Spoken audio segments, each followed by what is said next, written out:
Hey guys, and welcome to Blind Crime. With cases like these, you'll never see it coming. Last week, we ended with the final pages of the housing information for the Ramp School of Ministry, RSM, now known as Ramp University. Thankfully, the document readings are over, unless I can get my hands on the student handbook. I don't think I'd be able to read the whole thing on here, though, because that would just be way too much. But now that we've gone through all of that, I really want to start talking about the way students are taught and things that they are led to believe that aren't biblically sound. I promise this isn't going to be a sermon or a church service or anything like that.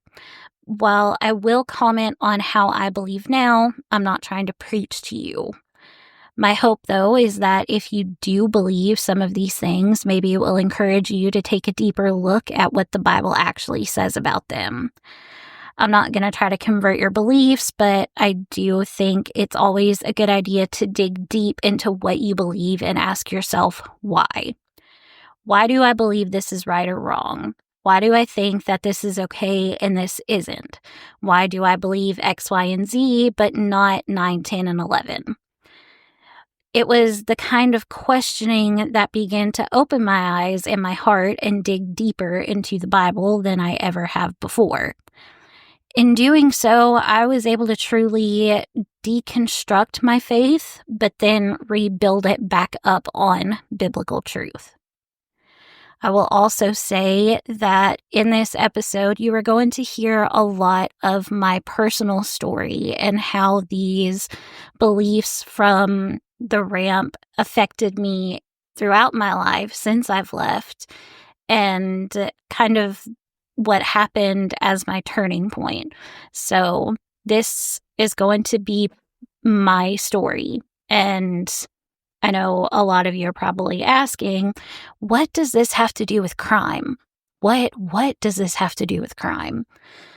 And I've had to ask myself that. I've had to sit and think, how does this relate to true crime, especially my story and my experience? And it boils down to the fact that this show is called Blind Crime. You don't see these things coming. And whenever you are young and impressionable, you are so much more likely to fall into places like the Ramp or the International House of Prayer or Bethel or Hillsong United or whatever it is. And there's so much that they do to manipulate you and lure you in to these establishments. And then they take your money and they pretty much brainwash you into thinking these ways that aren't true, and it can have detrimental effects on your life. And that's where that's how my story plays out. There were detrimental effects of what I was taught.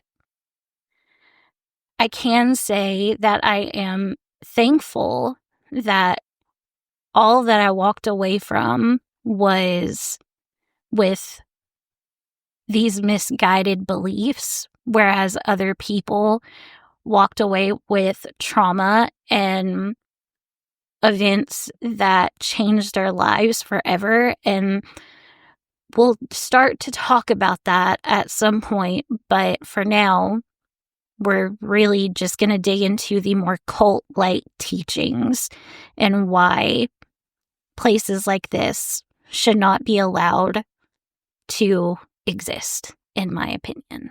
A little bit of information about myself before we get started on this.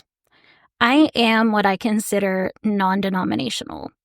I don't believe that any church is better than the other, and the name on the sign doesn't reflect if a church is good or bad. I think someone in a Southern Baptist church can have an encounter with God the same way someone in a Pentecostal church can. I've always said that you have to go where you grow, no matter what that church is. I also don't know if I fully consider myself a quote-unquote Christian. That's controversial, right?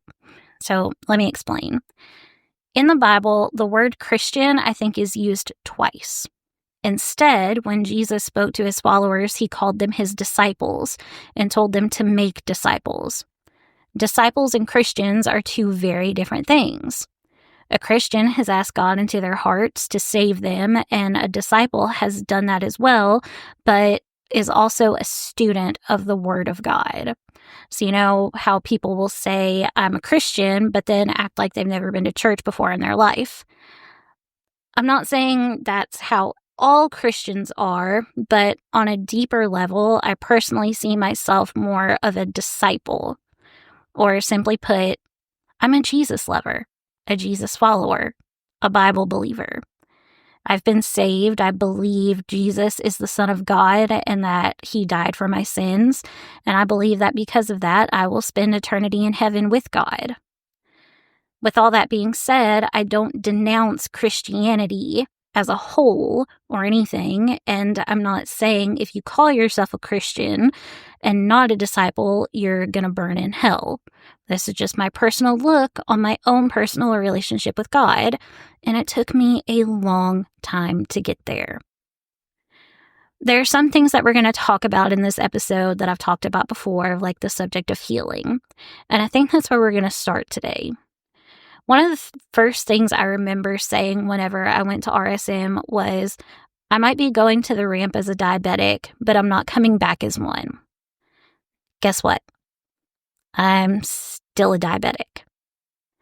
At every conference I had been to, during every class, every church service while I was there, every prayer, every testimony, everything was about my healing.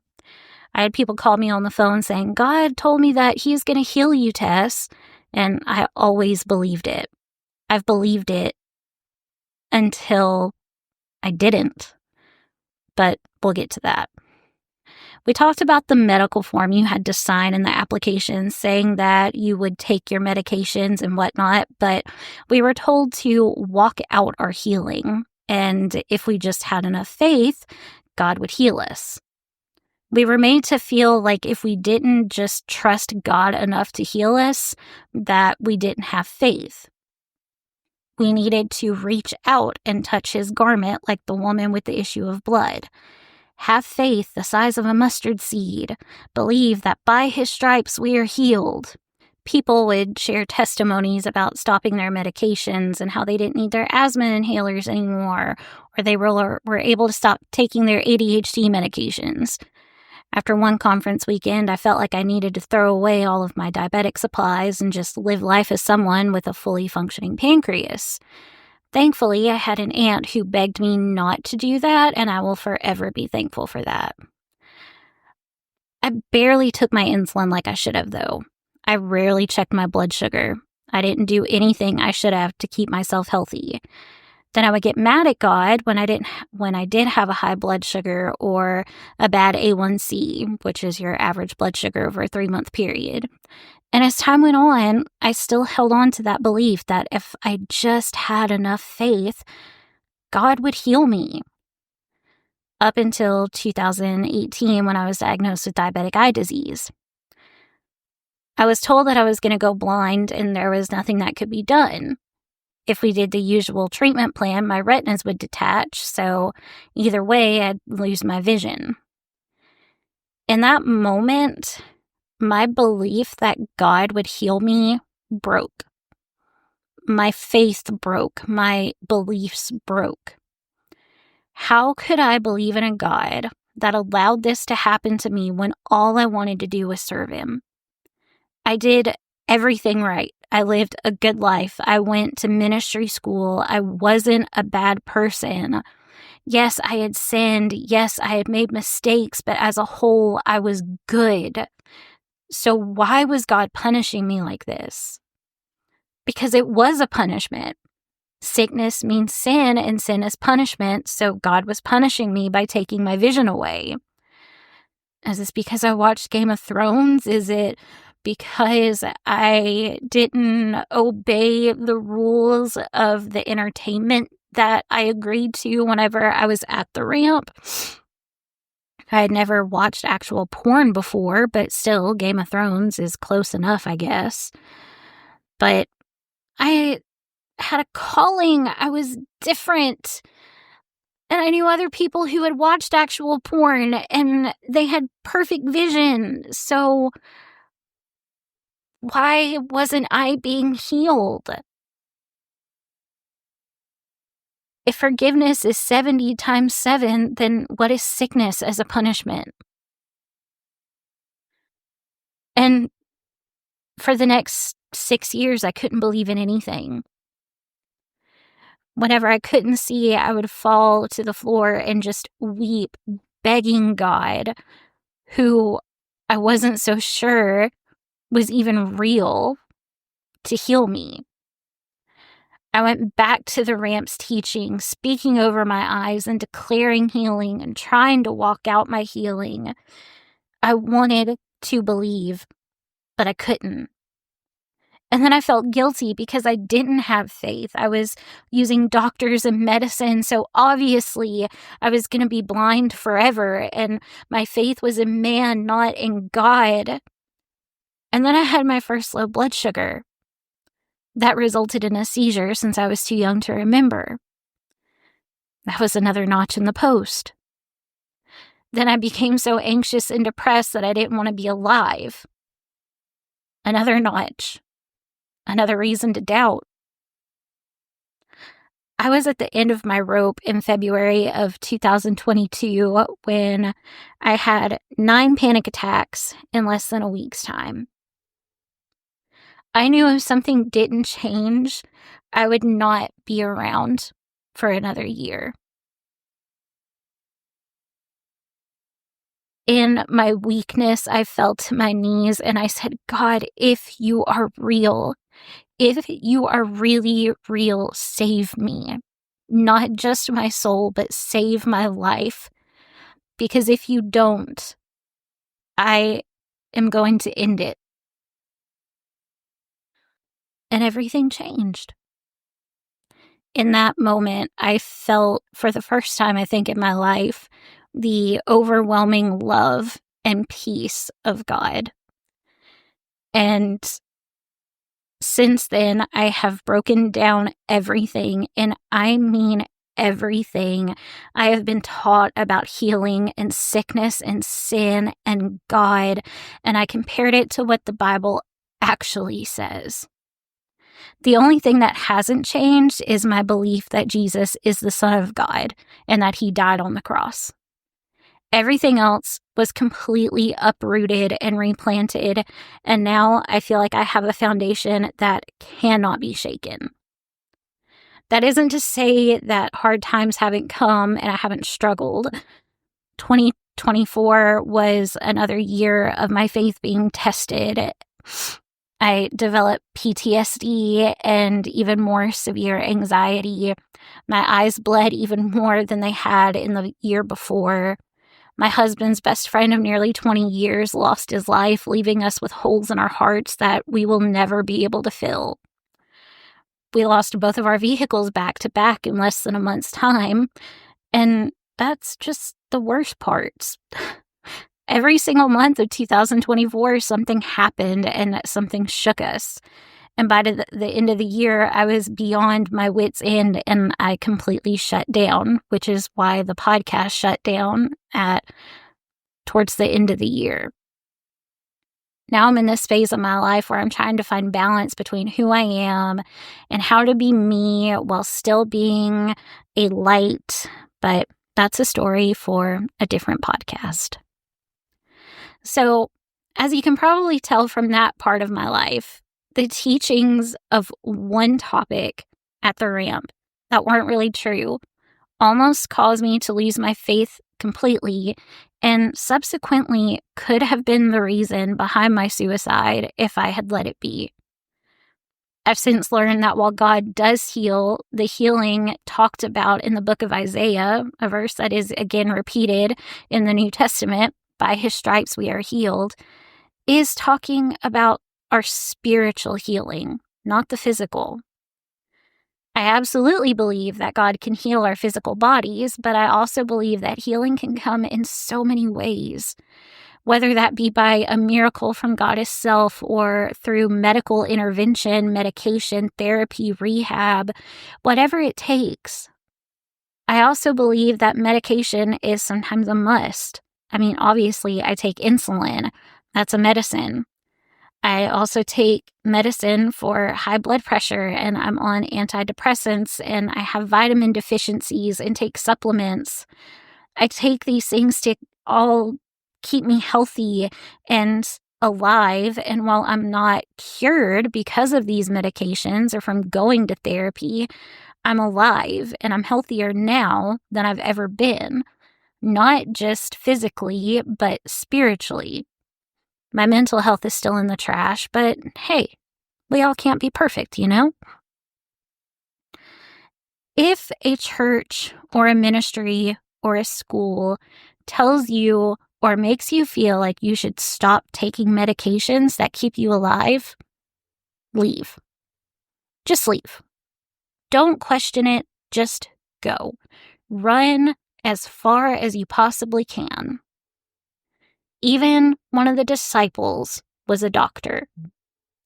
So this whole thing about healing, I want to encourage those who have also struggled with this idea that healing has to be this miraculous thing from God.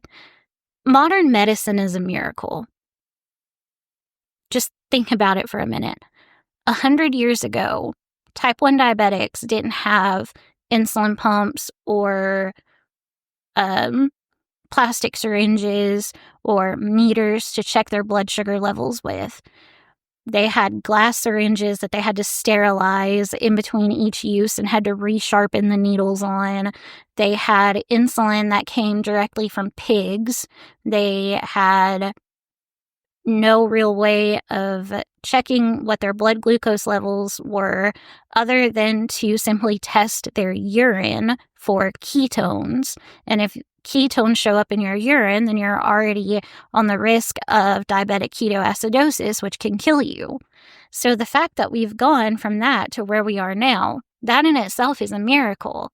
And I believe that God gave man the knowledge and the tools to create these things and to make these things so that we can have healthier lives. And I'm all about the natural stuff.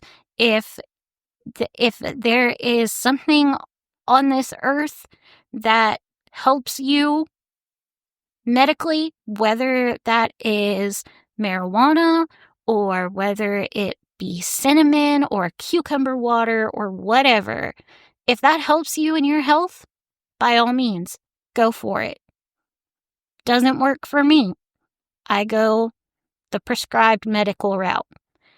But medications are not bad. Taking medications does not mean that you have less faith. It does not mean that God is not going to heal you. And it could actually be what heals you, in a sense. So just hang in there, okay? Don't lose the faith if you haven't seen your healing. And I want you to read that chapter in Isaiah where by his stripes we are healed is at. I don't have the reference written down. But go and read that chapter and look at what it's saying in the book of Isaiah and how that verse applies to the whole chapter. And think about how healing doesn't have to be physical. It can be mental. It can be spiritual. And what God wants to do is heal the spiritual. And when your spirit is healed, then the physical is so much less important. And I can tell you that from personal experience. All right, we're going to move on now. Another hot topic at the ramp is giving. Not just tithing, but giving beyond that 10%. Their whole idea is that when you sow into this generation, you will reap it in your own children. I have a few short video clips that I want to play, and shout out to Jason Usry for converting these for me. I am the least tech savvy person I know, and Jason came in clutch and was able to get these audio files converted. Shout out, Jason. You are awesome. So here are a couple of those clips. As a general number to repair all of these dorms to get them ready by August, you gave last week $55,000. Come on. Isn't that awesome? I mean, it's just a miracle. And I thank you all from the bottom of my heart. Now, here's what I'm asking. Believe with me for. We need $445,000 more dollars. And so today I'm asking you, maybe you're just hearing this for the first time, or maybe you say, you know what? I do want to be a part of this. This is the way we are going to do something to combat this assault on this generation. We're going to build a place together to bring kids into the presence of God and equip them in His Word. Oh, my dear friend, will you be a part of doing this with me? If we all do it together, with God, nothing is impossible. We can do this. So there's a place you can give right now. You can write a check and mail it. You can call our office. That number will be below. You can go online. We have a place that you can give online. And I want to tell you this. Every gift matters. Whether you can give $5, $50, $500, $5,000. Some of you may say, Miss Karen, I could pay for that whole dorm and take care of that. I can't think of a better way to invest my money than to invest it in something eternal. My husband and I also have sown personally into this, believing God that God will fulfill the promise He gave me in the beginning of the ramp. What you invest in the lives of other young people, you'll reap in your children. Hello, my friends and partners. I wanted to come today and personally thank you. Thank you for your generous support of the ramp in 2023. You know, it continues to provide places of encounter and awakening for this generation where they are meeting Jesus and being transformed for eternity. Your gifts help support the mission of the ramp by giving us the ability to host over 10 conferences a year, reaching thousands of young people and equipping our students who attend Ramp University and sharing the gospel with thousands of people around the world through social media platforms and live stream and so much more. If you haven't already made your end of the year donation or partnered with us, please consider making a tax-deductible donation to the ramp by December 31st to give the gift of awakening and to help us continue reaching this next generation. Remember, what you invest in the lives of other young people, you will reap in your children. Because what we choose to invest in right now, right here and now, in this life, it will show up in eternity. So join with me and let's invest in souls. Let's give to see this generation encounter God. You can give or partner with the ramp by clicking in the link below. Thank you so much. Thank you for your gift, and Merry Christmas. Hello, my front porch friend. Would you come walk with me on this cold morning in England? You know, I'm here because it was 20 years ago I received a very clear, supernatural word from the Lord to open a ramp in Manchester, England, for the purpose of reaching the youth of this nation with the power and the love of Jesus. And this weekend, we had a conference. I wish y'all would have stood with me on that platform and just looked across that room where hundreds of people had gathered and the altars filled with young people from right here in England with their hands lifted and tears rolling down their faces, encountering the love of Jesus. The testimonies are astounding. because that's what happens in the presence of God. And that is our mission right here in the United Kingdom, but of course also in the United States, where we've been for 25 years. We have seen hundreds of thousands of young people coming into the ramp and their lives being forever, eternally changed as they've encountered the love of God. This month we are receiving a special offering for the ramp to help us fulfill this mission that God has given us. And I've come to you today as your friend, because as Front Porch friends, we don't only pray together, we give together. And if the Front Porch has been a blessing in your life, will you share this mission with me? Would you give today?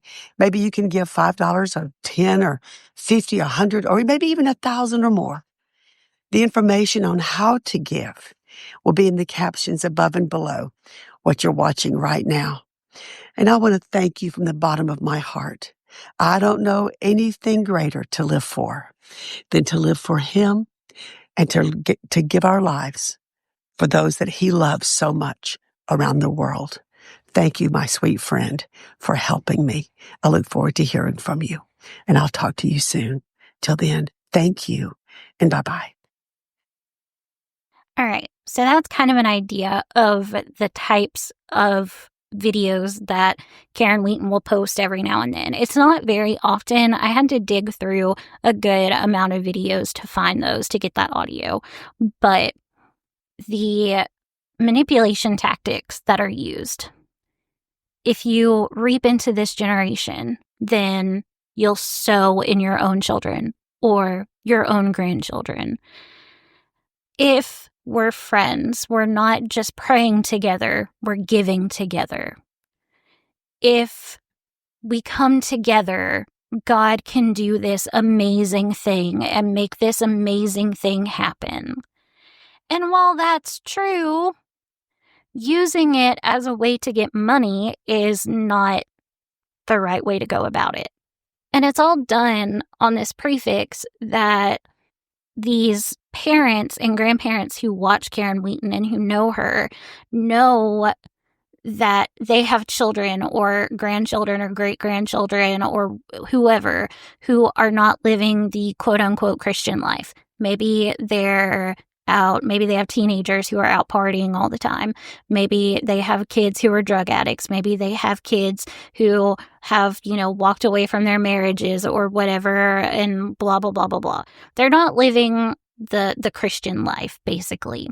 So what she's doing is she's feeding into these minds that if I give everything that I have, then God is going to see that I'm giving everything that I have, and I'm going to sow it into these young people so that my person will come back, so that my person will turn to God.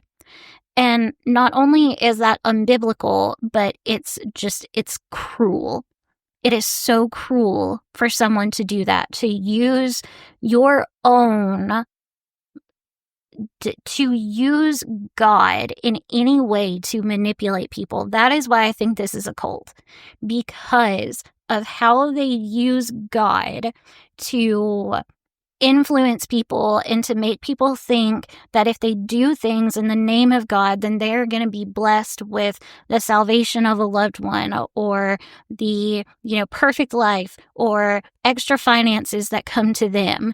And it's just not right. If you do a simple Google search of what does it mean to reap what you sow biblically, there is nothing about finances in that. You reap what you sow means that if you sow into your relationship with God, if you spend time reading the Bible, if you spend time worshiping, if you spend time in prayer, then you are going to reap the benefits of those things. Your faith is going to grow. Your spiritual life is going to grow. If you sow into what they call the works of the flesh, so the not Christian things, if you sow into, Game of Thrones or Falling in Reverse or whatever your thing may be, if you sow into, a sinful lifestyle, I'll put it. And I'm not saying that in any judgmental way, but if you sow into that kind of lifestyle, then you're going to reap those things. You're going to reap the sinful repercussions of that, so to speak. So there's nothing financial about it. You do not tell people that if you sow into something financially that they are going to reap a harvest of wealth or salvation or a loved one returning.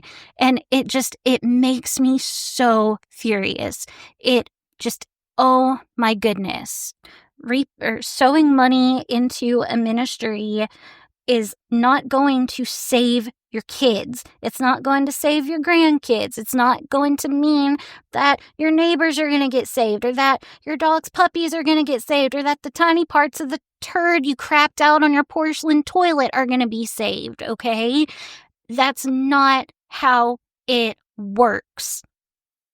It's just not. And for someone to be using that against these people who are desperately hoping that their child or their grandchild turns their life around, and they give, these people probably give every single penny that they have. And it is in faith and in hope that their lives are going to turn around. And I think that God can use those situations for the good, but it does not guarantee it. And these people are being manipulated and they're being brainwashed, and they need to learn that, just like with all of the televangelist people who say, send money, send, $29.99 a month and we'll send you this prayer cloth and all of your dreams will come true. We are not voting for Pedro here, okay? This is not Napoleon Dynamite. Pedro's not running for president. This is not how it goes. God does not answer prayers through money. I do not know how many times I have to say it before I stop getting angry about it. But I'm so livid. I am so livid right now. I am literally sweating because I'm so mad. It is just beyond infuriating. And oh my gosh.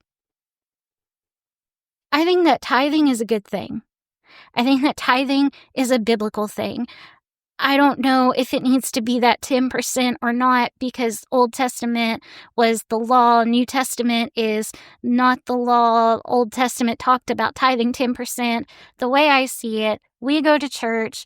We tithe every week, but we also buy coffee at the church's coffee shop, and we buy t-shirts whenever there's a t-shirt that I like. We do these things to help support the church and to help keep the lights on and everything. That does not mean that everything that we give just is going to mean that, my entire family is automatically saved, or I'm rich. I'm not rich. My entire family isn't saved. In fact, most of everybody in my family, except for a few, are off living their own lives. And you know what? More power to them. If that's how you want to live your life, live your life. I'm not judging you. All I'm saying is that no amount of money that I give to my church is going to make the people in my family turn to God. And for someone to say that, for someone to try to use that as a way to get money, if I were these people's children, that would make me want to turn even further away and run in the opposite direction, because that's not how it works. It's just not how it works. Oh my gosh. While I did not fall into this exact scheme, I did believe that the more that I gave, the more blessed I would be. And they do these things at the ramp where they will take up an offering, not a tithe, just an offering. And Karen Wheaton will say, if you give so much money, then God is going to cover your tuition to RSM, or you'll get a check in the mail unexpectedly that's going to pay for that, ridiculous bill that you don't know how you're going to pay, or you're going to get a new car, or whatever your big financial need is, God is going to meet it and He's going to make it happen. And I believe in financial miracles. I've had them happen in my life, but not because I gave. But at the ramp, I would give. I would give everything, every extra penny I had, which was not much. I think there was one time whenever I gave like 15 cents, because that is literally all that I had. But I so believed that if I gave that 15 cents, then my tuition was going to get paid, or I'd be able to buy groceries, or I'd be able to buy insulin, or whatever it was that I needed. And while all of those things did work out, it was because of other people's generosity. It wasn't because I gave that 15 cents. It wasn't because I gave more than that 10%, or because I was expecting God to give me something back for giving to Him. And that's also not biblical, to give in the expectation of receiving something from Him.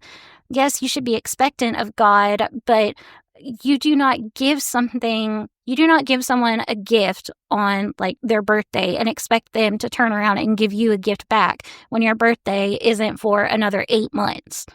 That's not how giving works. That's not how gift giving works.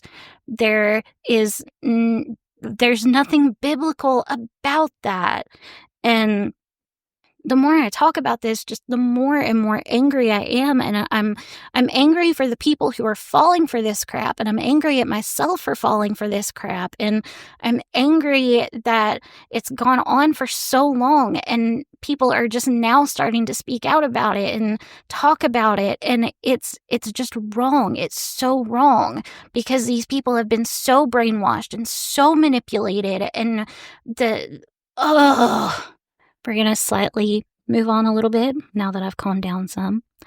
So another thing that they taught and believed in, I don't know for sure if this is still something that they do, but it's something that I now know as angel numbers, like 777, 111, 222, 3 repetition, 3 numbers in consecutive order that are all the same. Yeah, I think I explained that right. So specifically, they taught about 111, all based on the Bible verse in Deuteronomy 111, which says, "And may the Lord, the God of your ancestors, multiply you 1,000 times more and bless you as He promised." That's the NLT version, which they were given as a gift by, I believe, Perry Stone in an envelope with that verse, and inside it was $111. There was also something to do with that about doubling the blessing. So for years, and possibly still, it was all about double blessings, specifically financially.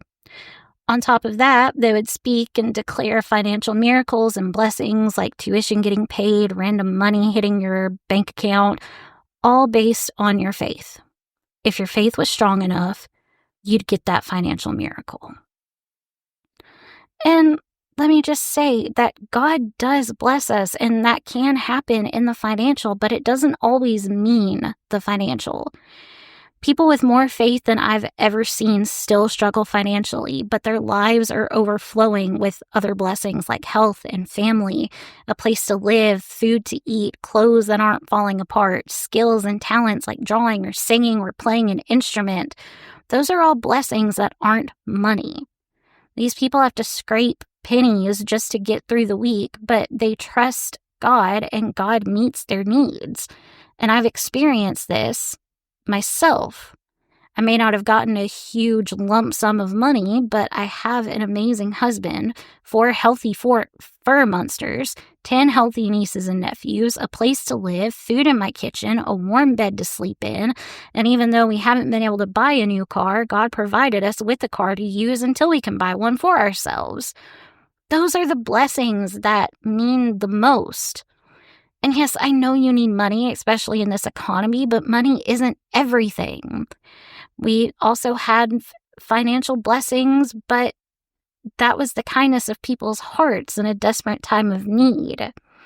God doesn't just snap his fingers and add $1 million to your bank account. This whole money thing, it just pisses me off. I believe in giving and tithing, but to do so because you've been told that if you do, you'll get it back tenfold or double or whatever, it's just so beyond wrong. And like I said before, even students are expected to give what little money they have with these promises that more money will come to them. Tuition will be paid for, cars will be bought, better jobs will come forth, your spouse will show up.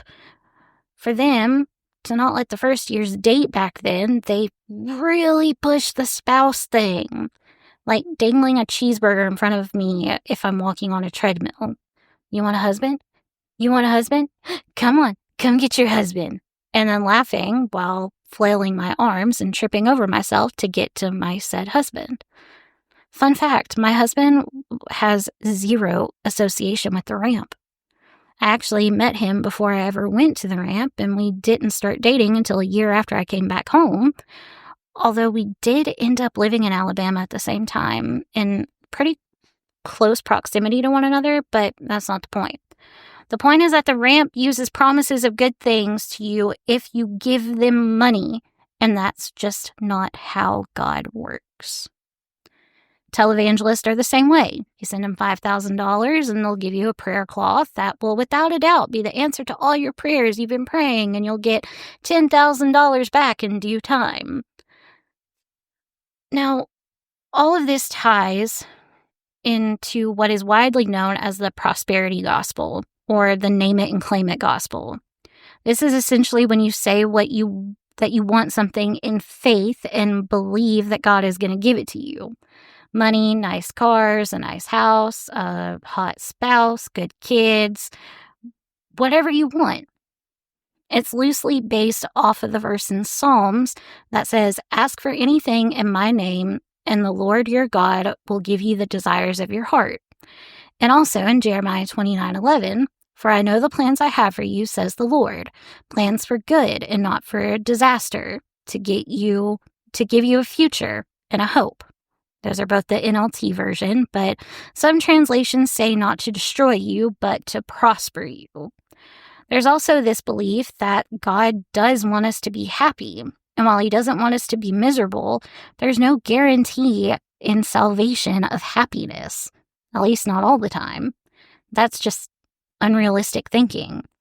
And as we dig deeper into the web of ministries that we're going to be talking about, the whole prosperity gospel is going to become much more prevalent. We'll also talk more about chasing the hype or the movement that happens in these types of settings. So we've gone over the healing, the faith aspect, some of the money manipulation, and now to wrap up this episode, we're going to talk about the favoritism that is shown in the school. In the first episode of this series, we talked a little bit about the ministry team Chosen. Several second-year students are involved in or are part of Chosen, and when I was at the ramp, they had their first ever first-year student asked to join. Now, his family was part of the church, and his mom worked for the ramp office, so he was a shoo-in. But if you were on Chosen, a second year dating someone on Chosen, good friends with someone on Chosen, or a potential member of Chosen, you got shown favoritism. Hands down, without a doubt, blatant favoritism. Like I said when I was talking about the student chapel, it was members of Chosen or friends of members of Chosen who got to preach and dance and lead worship. If you were in with Chosen, you could really do no wrong. If you had a roommate who was in with Chosen or on Chosen and they were a total mess while you were a neat freak, you'd get in trouble for the mess and they wouldn't. The male-female interactions didn't seem to faze these students, as first years who could get in with Chosen could be seen in public together alone, not in groups of 5 or more, like the handbook says. Attendance wasn't as strict, grades weren't given as harshly, and rules were overall bent for those students. I can't tell you how many students I know who had such pure, genuine hearts and wanted to be at the ramp for all of the right reasons, to be totally disregarded for someone who wasn't really there for any specific reason, all because they knew someone who was on Chosen. I felt like I was there for the right reasons and had a genuine, pure heart, and I got looked over because my housemates were related to or friends with or knew someone on Chosen from their previous youth group. One of my roommate's sisters was married to someone on Chosen, and she and her friends got preferred treatment over the rest of us. They may not have seen it, but the rest of us did. And I'm not saying that to down this roommate. She was a lovely young lady, and I genuinely hope that she's doing well. Not all of my roommates were as lovely, but I'm not here to talk smack about them. I do want to say, though, that the way students treated each other was also really sad. You would think that in ministry school, it would be a wonderful place to help and support and be kind. But if you needed a ride somewhere or had a question about homework or wanted to compare notes or study together, you were really out of luck unless you were lucky enough to have a friend with a car or in the same major as you. One time they had a bonfire at Camp Ramp and I didn't have a car, so I asked in the Facebook group for students if I could ride with someone. No one even offered to give me a ride, and the majority of the class was going. One girl I had never even spoken to sent me a message several hours later and said that she would give me a ride and drop me off. She wasn't even going, but she was kind enough to give me a ride. One student out of, I don't know how many students were in my class, 100 or so. I also had a friend who would, anytime she saw me walking to class or church or the grocery store or home, she would pull over, open the car door, and say, "Tess, get in the car." And she would not stop until I was in the car. Like, she made sure that I had a ride. And there were a few times whenever I took her up on it because I needed to do, bigger grocery shopping. And anytime she took me to the grocery store, she would always help me carry in my groceries and everything. And she was a true angel. And I absolutely adore her. And I hope that she is doing so, so well. Another friend offered to let me use their car for a week because they have their parents' car while theirs was in the shop. I was going to be home that week for my sister's wedding, but the fact that this person was willing to let me keep their vehicle for a week, it just blew my mind. There were good people at the ramp, and sadly, because of their experience, they have walked away from church or God completely. I understand why, though, because my own faith was almost lost because of the things I was taught. I can't be the only one that happened to. I mean, something broke in me, and if it broke in me, it had to break in somebody else. I don't know their stories or their experiences, but I know that whatever happened, it broke something in them like it did me. They were hurt like I was hurt. They were judged like I was judging myself. I do not blame them whatsoever for leaving because I almost did too. And these people, to this day, are still incredible, amazing, kind, and generous human beings. Whether they're involved with church and faith or not, they have such beautiful souls, and I hope that they know that their impacts on my life were huge, and they are still something that I think about to this day. Thank you to those people for your kindness, for your selflessness, and for your willingness to be good humans. It costs you absolutely nothing to be kind, and your kindness can absolutely change someone's life. But just like someone's kindness can change your life, so can someone's cruelty. And that is where we are going to pick up next week. As a preface, I am going to go ahead and give a trigger warning for next week's episodes.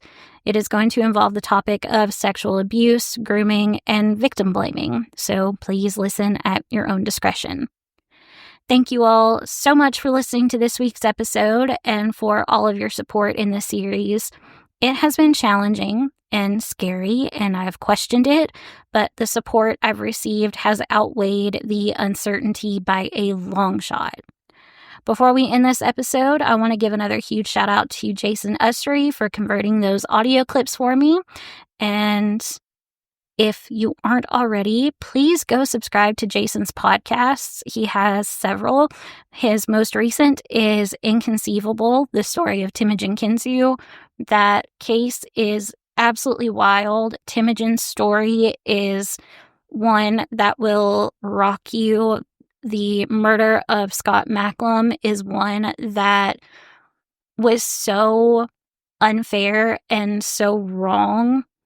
And Temujin Kensu has had the blame placed on him for it for nearly 40 years, and he simply just didn't do it.